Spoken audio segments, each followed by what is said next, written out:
నమస్తే, welcome to I dream. నా పేరు ప్రసాద్. ఆంధ్రప్రదేశ్లో ఎన్నికలకు కౌంట్ డౌన్ మొదలైంది. అభ్యర్థుల ప్రకటన చకచకా జరిగిపోతుంది. అధికార పార్టీ వైఎస్ఆర్ కాంగ్రెస్ పార్టీ అభ్యర్థులను ఇప్పటికే సుమారుగా మొన్న 11, ఇటీవల కాలంలో మరొక 27, మొత్తం చూసుకుంటే 38-40 మంది అభ్యర్థుల ప్రకటన జరిగిపోయింది. చాలామందిని ఎమ్మెల్యేలను ఎంపీలుగా పంపించే ప్రక్రియ జరుగుతుంది. అలాగే ఎంపీలుగా పోటీ చేసిన వాళ్ళని ఎమ్మెల్యేగా పోటీ చేయాలని ఆదేశాలు కూడా జారీ చేసింది. అయితే చాలామందికి టికెట్లు రాకపోవడం, ఆశించిన వారికి ఆశాభంగం ఎదురుకావడంతో చాలామంది పార్టీ మారుతున్నట్లుగా సంకేతాలు ఇస్తున్నారు. ఇలాంటి ప్రక్రియ జోరుగా జరిగిపోతుంది. ఇవన్నీ కాదని వైఎస్ జగన్మోహన్ రెడ్డి చాలా వ్యూహాత్మకంగా దూసుకు వెళ్తున్న పరిస్థితి కనిపిస్తోంది. రాజకీయ చరిత్రలో ఎన్నడూ లేని విధంగా చాలా చోట్ల అభ్యర్థుల మార్పు గణనీయంగా జరగడం అనేది ఇది తొలిసారిగా మనం చెప్పుకోవచ్చు. మరి వైసీపీ క్యాడర్ ఏమనుకుంటుంది?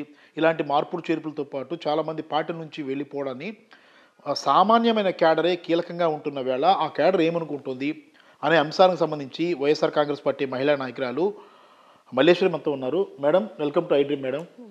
మేడం, మీరు చూస్తున్నారు, ఇప్పుడు వాతావరణం వేడెక్కింది.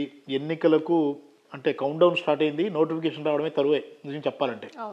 ఈ పరిస్థితుల్లో వైఎస్ఆర్ కాంగ్రెస్ పార్టీ, మీ పార్టీ అనేది ఒక కీలకమైన నిర్ణయం తీసుకుంది. అభ్యర్థుల ఎంపికకు సంబంధించి చాలామందిని నియోజకవర్గాలను మార్పులు చేస్తున్నారు. మరికొంతమందికి మొండి చేయి చూపుతున్నారు.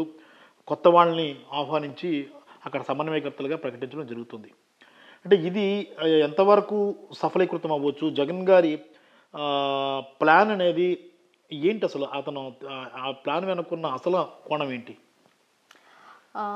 ఇవాళ చూసుకున్నట్లయితే నిజంగానే 2024 ఎలక్షన్ అనేది చాలా టఫ్ అన్న విషయం స్కూల్కి వెళ్ళే పిల్లలకు కూడా అర్థమైపోతుంది.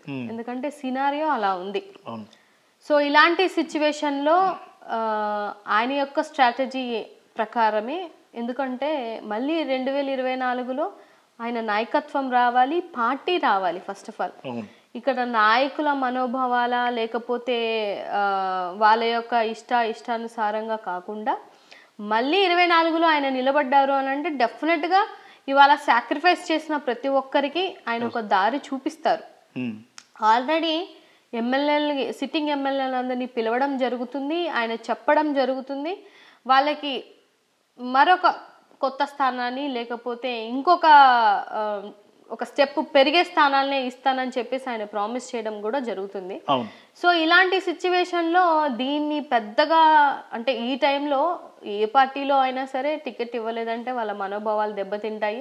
డెఫినెట్గా మార్పులు, చేర్పులు లేకపోతే రాజీనామాలు ఇవన్నీ ఎలక్షన్ మానియాలో ఇవన్నీ కామన్ థింగ్స్ అండి.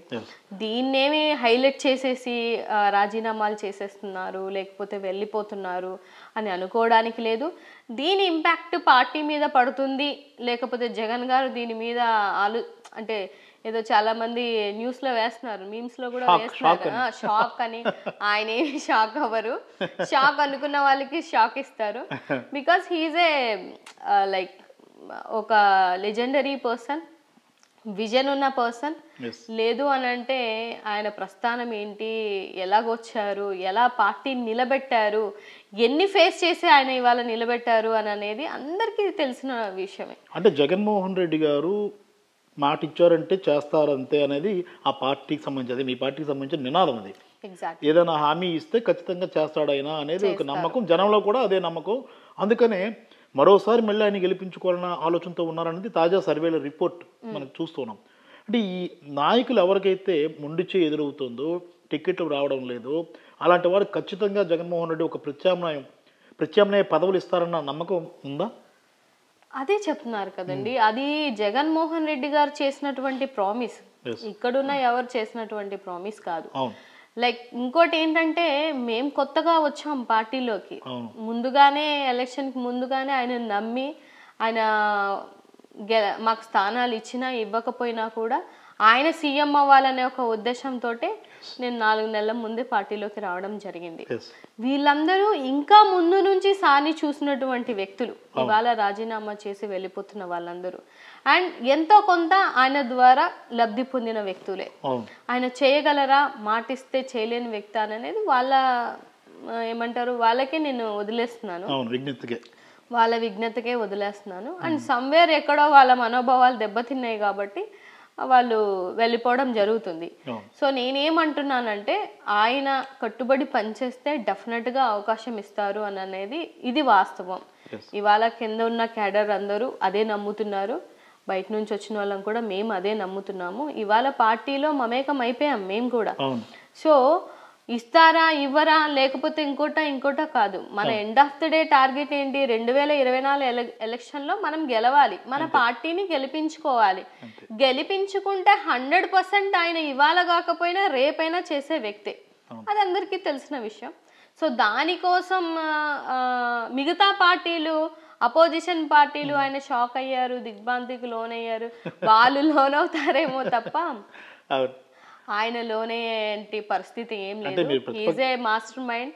సో ఆయన ఏం చేసినా కూడా ఈ హ్యావ్ ఏ స్ట్రాటజీ, ఆ స్ట్రాటజీ ప్రకారం చేస్తారు. సో అది అర్థమైన వాళ్ళకి అర్థం అవుతుంది, అర్థం అవ్వాల్సిన వాళ్ళకి 2024 ఎలక్షన్ తర్వాత డెఫినెట్గా అర్థం. అంటే అదే మేడం మీరు అన్నట్టు ఖచ్చితంగా జగన్ గారి ప్లాన్ అనేది ఇప్పుడు దేశవ్యాప్తంగా ఆయన వైపు చూసే పరిస్థితి. ఎందుకంటే అసలు అనూహ్యంగా ఇంతమంది ఎమ్మెల్యేలను కొత్త ప్రదేశాలకు పంపించడం అనేది అసలు గతంలో ఎక్కడ జరగలేదు. 1-2 చోట్ల జరిగి ఉండొచ్చేమో కానీ ఇంత భారీ ఎత్తున మార్పులు జరగడం అనేది, నియోజకవర్గాల మార్పులు, అలాగే ఎక్కువ మంది బీసీలకు ఎస్సీ ఎస్టీలకు కేటాయించడం అనేది చూస్తుంటే ఇదొక పెద్ద విప్లవాత్మక నిర్ణయం. తర్వాత చాలా పార్టీలకు ఇదొక కత్తి మీద సామె అవుతుంది. మీరు అన్నారు ప్రతిపక్షాలు కూడా ఇప్పుడు జగన్మోహన్ రెడ్డి తీసుకుంటున్న నిర్ణయాలని వాళ్ళు ఏదో భూతద్దంలో చూసి విమర్శిస్తున్న పరిస్థితి కనిపిస్తుంది అంటున్నారు. కానీ వాళ్ళ వరకు వచ్చినప్పుడు ఎలా ఉంటుంది? టీడీపీ జనసేన ఈ పొత్తులతో టికెట్లు రేపు ఇచ్చేటప్పుడు ఆ పిక్చర్ మీరు ఊహించుకోండి ఒకసారి, ఇమాజినేషన్. డెఫినెట్గా సార్, ఇప్పుడు జగన్మోహన్ రెడ్డి గారు 6 నెలల క్రితం చెప్పారు సిట్టింగ్ ఎమ్మెల్యేలందరికీ, ఎవరైతే ప్రజల దగ్గరికి వెళ్ళి పని చేస్తారో అది త్రూ సర్వే రిపోర్ట్స్ ద్వారా కానీ ప్రజల అభిప్రాయాల్ని కూడా సేకరించి ఎవరికైతే ప్రజల్లో మన్నన ఉంటుందో వాళ్ళ మాత్రమే నేను సీట్లు ఇస్తానని ఆయన ఎప్పుడో చెప్పారు. ఇవాళ చెప్పడం, ఇవాళ మార్చడం కొత్త కాదు. సో మీరు ఫీల్ అవ్వక్కర్లేదని కూడా ఆ రోజు చెప్పారు. ఎవరైతే ఇవాళ వెళ్ళి జనాల్లోకి వెళ్ళి పనిచేసిన వాళ్ళకి, అలాగే ఉన్న సక్సెస్ అయిన వాళ్ళకి అక్కడ సేమ్ యాజ్ ఇట్ ఈజ్ సీట్లు ఉన్నాయి. పనిచేయలేని వాళ్ళకి, రిపోర్ట్లు బాగాలేని వాళ్ళకి ఆయన మార్చేశారు. ఇందులో పెద్ద విచిత్రం ఏం లేదు. ఆయన ఎండ్ ఆఫ్ ది డే ఏంటి, ప్రజలకి సాటిస్ఫై అయినటువంటి లీడర్ని నిలబెట్టాలి అని ఒక ఆలోచన విధానంతో ఉన్న వ్యక్తి మన జగన్మోహన్ రెడ్డి గారు. ఆయన లీడర్ని బట్టి కాదు, ప్రజల్ని బట్టి అక్కడ ఎవరిని నిల్చుంటే వాళ్ళు సాటిస్ఫై అవుతారు, ఎవరికైతే మంచి జరుగుతుంది, పార్టీకి మంచి జరుగుతుందా లేదా అని ఆలోచించి చేశారు. ఇంకా టీడీపీ జనసేన అంటారా, ఇంకా పొత్తులేంటో మనకు తెలియదు, ఆ లిస్ట్ ఎప్పుడు వస్తుందో తెలియదు, ఈలోపు ఏం మార్పులు చేర్పులు జరుగుతాయో తెలియదు. ఈలోపు వాళ్ళు ఏమంటారు, వాళ్ళ అస్త్రాలన్నీ ప్రయోగించి వాళ్ళని చేర్చుకుంటున్నారు. చేర్చుకోనివ్వండి, తప్పేముంది. పొలిటికల్గా ఇవన్నీ కామన్ థింగ్సే.